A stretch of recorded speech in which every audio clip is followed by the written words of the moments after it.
The problem with galactic diplomacy, Sergeant Elias Ward decided, was that nobody ever printed a manual titled asterisk, "So you've ruined interstellar history." He knew this because he had searched. He had searched while alarms screamed in 12 languages, while drones zipped past his head projecting red emergency sigils, and while a royal physician stood in front of him with the calm expression of someone announcing mild weather instead of societal collapse. "Congratulations," the physician had said. "Sir," Elias had replied automatically because when confronted with doom, salute it. The physician blinked both sets of eyelids. "You misunderstand the scale, Sergeant. This is congratulations with capital letters, possibly fireworks, possibly riots. I didn't authorize riots. History rarely asks. That had been 6 minutes ago." Now the Palace Network kept replaying the same sentence, translated, verified, re-verified, then wrapped in ceremonial music as if that helped. "The Queen is with child. Genetic cross-index confirms human origin." Elias pressed his forehead gently against the nearest wall. "I was on security duty." "Yes," said the physician kindly.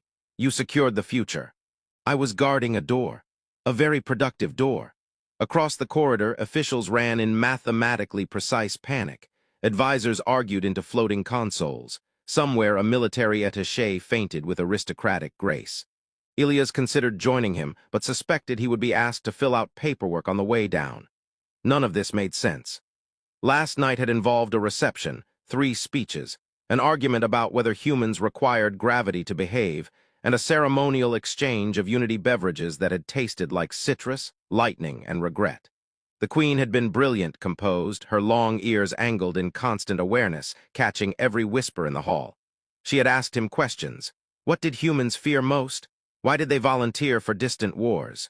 Was it true they named spacecraft after animals that could not survive space? He had answered honestly. Then he remembered laughing. After that, history apparently took notes and sprinted. A drone stopped in front of his face and projected the Queen's seal. "Sergeant Elias Ward," it chimed, "you are requested for immediate presence." "I request to be somewhere else," he said, denied with admiration. "Of course."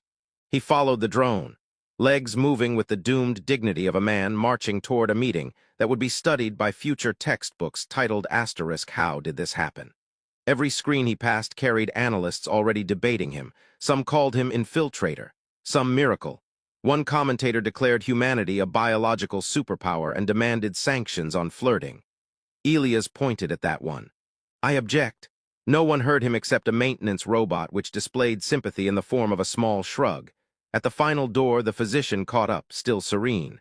"You should understand, Sergeant, Her Majesty is not angry." "That's worse. She is curious." Elias exhaled. "About you, us, everything after today." The doors opened. The Queen waited with the stillness of gravity. Power moved around her like it paid rent. She regarded him, and those long ears tilted slightly forward, attentive, analytical, not unkind. "Sergeant Ward," she said. He performed the neatest bow in human history, mostly because his knees threatened mutiny. "Your Majesty, I believe I owe you an apology, several explanations, and possibly a galaxy." A pause, then incredibly her mouth curved. "I have advisors for the galaxy," she said. "What I require, Sergeant, is the man who helped create my child." Helped, such a gentle word, like he had held a door open for destiny. Behind him, someone dropped a data slate. Outside, fleets repositioned, markets convulsed, priests revised eternity. Elias cleared his throat. "Ma'am, is there still time to blame the drinks?" Her ears twitched with unmistakable amusement.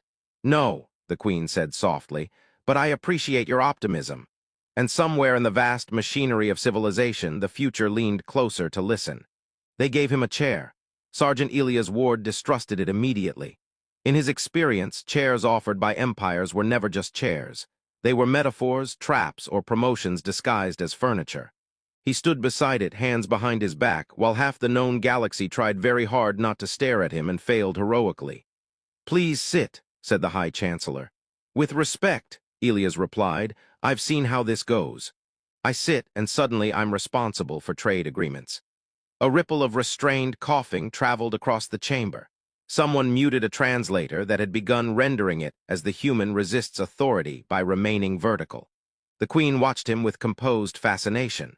Her long ears angled toward him, catching every tremor in his voice, every stubborn flicker of humor. He used the way other soldiers used armor. You are already responsible, she said gently. Yes, ma'am, he said. I was hoping to be demoted back to door. There were representatives everywhere, hovering, glowing, folded into portable atmospheres, projected from light years away with expressions calibrated for diplomacy and panic. Military observers pretended not to be military observers. Religious delegates tried to look prophetic instead of seasick. On the central display, the words rotated in endless, terrible dignity.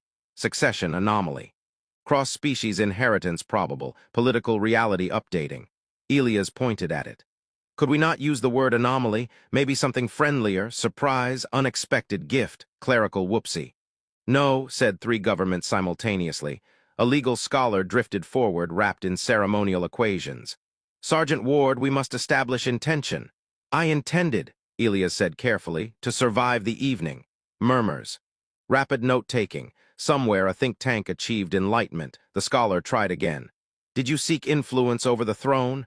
I can barely influence vending machines. That is in the record now, someone whispered. The queen lifted a hand and the noise folded into silence. Authority radiated from her, ancient and precise. When she spoke, entire histories leaned in. You are asking the wrong question, she said. A few delegates looked personally attacked. The event has occurred, she continued. Intent no longer governs consequence. We will instead discuss protection. A military projection brightened. Protection from whom, Your Majesty? She did not look away from Elias. From everyone, she said. That landed. Elias felt it settle onto his shoulders, heavy as a planet and somehow shaped like a cradle. He swallowed. Ma'am, permission to speak honestly. I insist upon it. I'm a soldier. I fix immediate problems. Incoming fire, broken lines, existential nonsense with sharp teeth. This, he gestured toward the galaxy having a collective crisis. This is above my pay grade and possibly above math. A diplomat leaned toward another. Is he always like this? Yes, Elias said without looking. We have satellites. A flicker of laughter slipped through the chamber before anyone could arrest it. The queen regarded him, weighing courage in units older than war. You believe you are unprepared. I believe I should come with a warning label. Too late, muttered an aide. She rose. Movement and the future rearranged its posture. Sergeant Elias Ward, she said, voice carrying through translators, implants, bones. You stand at the center of fear because you are unfamiliar. You stand at the center of hope for the same reason. He blinked. That seems inefficient. History often is. Around them, messages cascaded, fleet adjustments, market halts, emergency councils requesting a piece of tomorrow. The unborn child had become gravity and everyone else was learning to orbit. Elias drew a breath. What do you need from me, ma'am? Not symbol, not scandal, me. Her ears tilted forward again, softer now. Stand with me, she said, simple, impossible. He nodded anyway because that was what humans did when the universe handed them terror wearing a crown. Yes, Your Majesty, he said, but if anyone asks, I'm still blaming the drinks. This time the laughter broke containment, and somewhere beyond the chamber walls, admirals recalculated war into something far more complicated. By the third day, the galaxy had discovered lawyers. They arrived in fleets. Some came physically, stepping out of shuttles with expressions that suggested they build by the heartbeat. Others appeared as towering legal projections, robes woven from precedent, eyes glittering with profitable concern. One delegation manifested entirely as a contract and demanded diplomatic seating. Sergeant Elias Ward watched them pour into the capital network and considered faking his own translation error. Maybe they'll think I'm decorative, he muttered. They already tried, said the aide beside him. 3 empires have requested custody. Of me. Temporarily for interpretation. I'm not a historical footnote. Congratulations, the aide said, checking her slate. You are now a chapter. Across the chamber, representatives argued about genetics, sovereignty, and whether a baby could technically own mineral rights. A corporation submitted a polite inquiry about brand partnerships. Several ancient houses produced family trees and tried to graft humanity onto them like an enthusiastic disease. Elias raised a hand. I would like it noted I did not ask to be adopted by 12 warlords. 14, the aide corrected. 2 are pending. The queen listened. That was the terrifying part. She listened while civilizations performed intellectual gymnastics dangerous enough to require helmets. Her long ears tilted, absorbing strategy, greed, terror, hope. She missed nothing. A scholar of dynastic law floated forward. Your Majesty, tradition states the heir must be raised within cultural purity. Define purity, she said. The scholar hesitated. Unmixed lineage, stable heritage. Elias brightened. Great news, humans are extremely mixed. We've been practicing chaos for thousands of years. Several translators stalled, unsure whether to render that as pride or confession. A military attaché projected casualty probabilities tied to succession disputes. Without controlled guardianship, conflict likelihood rises to 87%. 82, another corrected. If we assassinate the rumor, please do not assassinate concepts, Elias said. They multiply. Someone added that to policy notes. The Queen finally spoke and the room reorganized around her voice. You are treating my child as territory, she said. Silence. A few delegates attempted dignified shame and nearly achieved it. This discussion will shift, she continued. From ownership to future stability, a corporate envoy raised a glowing appendage. We can provide stability packages. Elias leaned toward the aide. If they try to sponsor the birth, I'm defecting. Too late, she whispered. You're trending.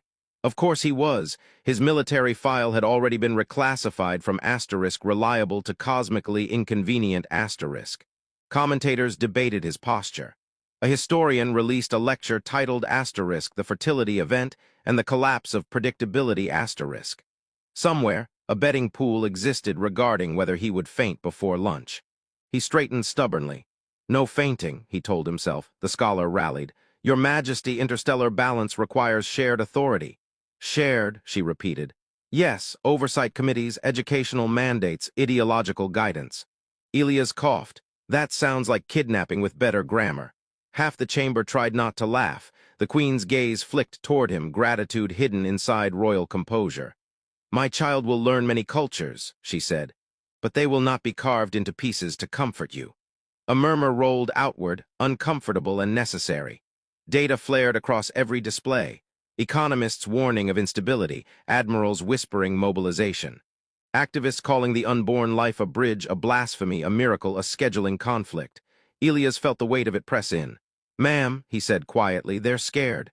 Yes, she replied. So am I. Her ears angled toward him, gentler than the galaxy deserved. Good, she said. Only fools are fearless. A pause stretched. Then Elias did what humans did best in the presence of cosmic dread. He tried humor. Well, he said, if we survive the lawyers, maybe we can survive history. Unexpectedly, the Queen smiled. Sergeant, she said, history is afraid of me. Around them, arguments resumed, but something had shifted, not solved.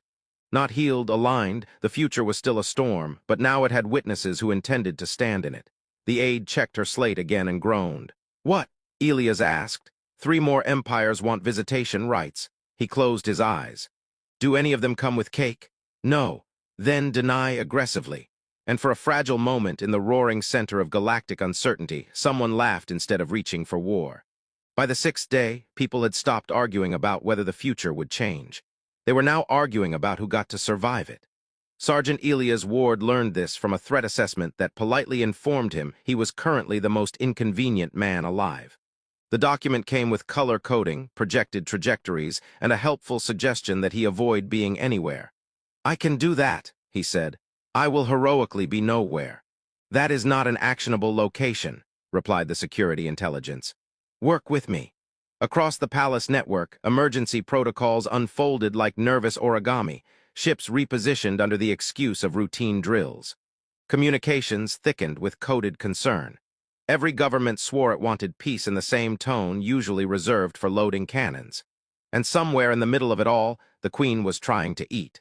Elias stood beside her assigned table while physicians, diplomats, and alarm systems attempted to behave normally and failed with spectacular creativity. I apologize, said the chief physician, glaring at a diagnostic halo. Your nutritional algorithms have become specific. The Queen remained dignified. How specific?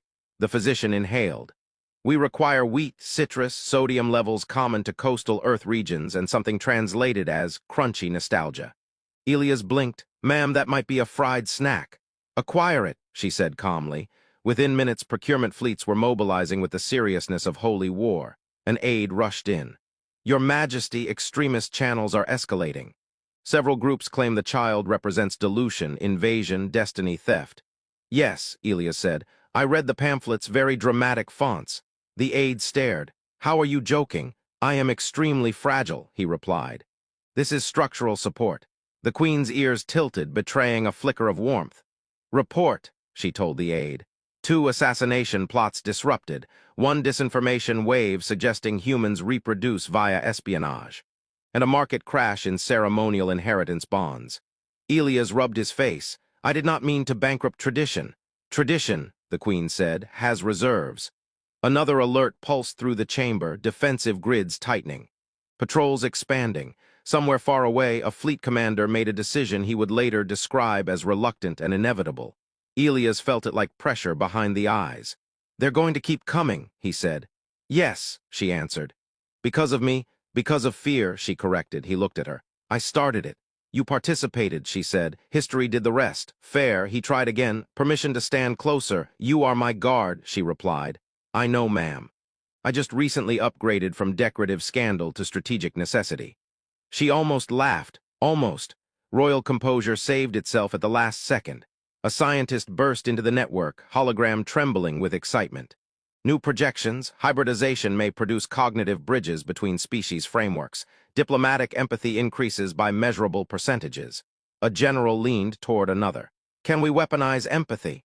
Elias pointed. Absolutely not. Someone recorded it anyway. The physician returned triumphant, holding a sealed container like sacred treasure. We have obtained the Earth item. What is it? The Queen asked. Elias peered at the label. He began to laugh. Ma'am, he said carefully, the galaxy has mobilized 3 fleets to deliver pickles. A silence followed, vast and offended. Then, disastrously, the Queen's ears tipped forward and her control broke. Laughter escaped her, quick, bright, unstoppable. Every recording system in existence decided this moment would live forever.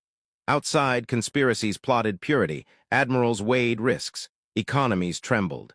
Inside, an empire watched its ruler laugh over something small, human, absurd. Elias exhaled, tension cracking. Worth it, he said. She met his gaze, still smiling, and for a heartbeat the noise of the universe reduced to something survivable. Sergeant, she said, they believe this child will transform power. Yes, ma'am, they are wrong, he frowned, they are. It will transform people, she said. Another alert flared, another crisis assembling teeth. Elias adjusted his stance, feeling terror, responsibility, and a strange, stubborn hope locked together. Then we'd better keep them alive long enough to notice, he said. She nodded. And beyond the palace, the storm gathered, louder, closer, and increasingly confused by the sound of laughter. On the 12th day, the galaxy stopped pretending it could go back. Emergency channels quieted. Fleets held position, which in military language meant everyone was still absolutely terrified, but trying to look mature about it. Analysts retired several dramatic predictions and replaced them with cautious hope, which sold fewer headlines but caused fewer invasions. Sergeant Elias Ward stood beside the Queen and reviewed the latest summary. Assassination attempts, he asked. None active, said the Intelligence Corps. Several groups have rebranded as concerned relatives. I hate how fast politics evolves. Survival pressure, the Corps replied pleasantly. Across the network, delegations waited, not with weapons, with proposals, education exchanges, cultural accords, medical collaborations. The word asterisk custody had begun quietly dying, replaced by asterisk participation. It wasn't perfect. It was possible. Elias felt that like sunrise inside his ribs. The Queen remained composed, but he had learned the language of her ears now. The subtle angles, the private currents of worry, resolve, disbelief at how strange fate could be. She did not need to speak for him to understand the weight she carried. Ma'am, he said softly, permission to say something reckless? You have never required permission. Fair. I remember the first day, he continued. I wanted a manual. A transfer witness protection from destiny. And now, she asked, he considered, now I want a future that survives meeting us. A pause, her approval was quiet, but it was there. The physician entered the link, radiant with triumph and several academic awards already preemptively attached. Your Majesty, the final stabilization metrics are excellent. Genetic harmonics holding, development optimal. A diplomat interrupted, breathless. 17 systems have signed the Cooperative Lineage Pact. 21, corrected another voice. The others are pretending they thought of it first. Elias nodded. Classic. The doors opened for the assembly broadcast. Worlds watched. Species who had spent centuries perfecting mistrust leaned toward their screens, uncertain whether they were about to witness salvation or the most elaborate mistake ever attempted. Elias felt the old fear rise. It did not control him this time. The queen stepped forward. Authority followed, ancient and newly remade. "You have all asked what this child will become," she said. Millions of signals went silent. "They will be born into argument," she continued, "into expectation, into your hunger to claim or condemn." Elias folded his hands behind his back, steady. "They will instead belong to tomorrow," she said. Data cascaded outward, the pact terms, shared protections, mutual defense not of territory but of life. Scientists releasing research freely, trade routes opening. Militaries retasked as guardians of corridors rather than conquerors, not miracles, decisions, an admiral transmitted voice rough. "We will stand down." A rival answered, "We will stand with." It spread, not everywhere, not instantly. Enough. Elias let out a breath he had been holding for days. "Ma'am," he murmured, "I think we might actually pull this off." Her ears tilted toward him, bright with emotion she no longer bothered hiding. "We already have," she said. The physician made a small, startled sound. "Your Majesty!" Every system leaned closer.